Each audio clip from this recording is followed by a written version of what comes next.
Can you show it one more time? That's so good. So it's just a little divot, the little intersection, the acromioclavicular joint here. You just start, the trap runs, the upper trap runs and attaches up here at the acromion, and then it comes up into the occiput.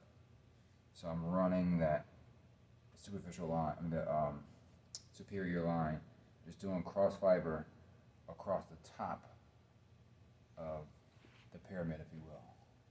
So if you imagine like a triangle of the upper trap, I'm working on the top of the triangle, but then I can work on this side of the triangle and that side of the triangle, because the trap runs over and it comes to kind of the more anterior side of the, it doesn't just stop on the back. So working all the way across here and then going up to the back of the neck.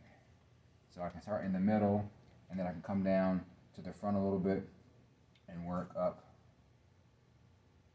I can come more to the back and work up. So it's kind of like hopping train tracks, if you will, and working all the way up.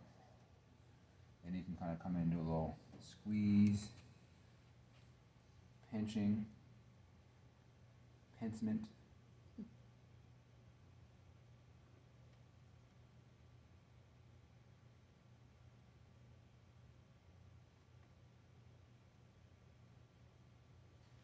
I like using this little thumb tool and getting in there too.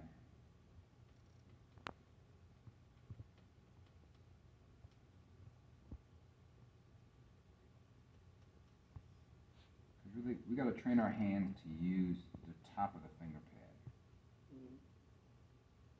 I feel like a lot of my students want to use the like this part of the finger pad, so that when they press, their fingers go like that, versus we should be going straight down. So that's why when you cut your nails down, you're not like poking them. So the nails should be like if you look at your hand, you shouldn't be able to see your nails.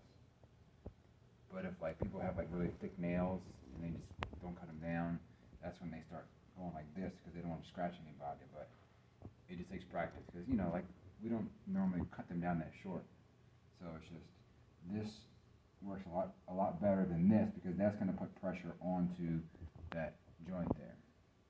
But if you use this guy, you can get that straight pressure, but not putting stress on your joint. So now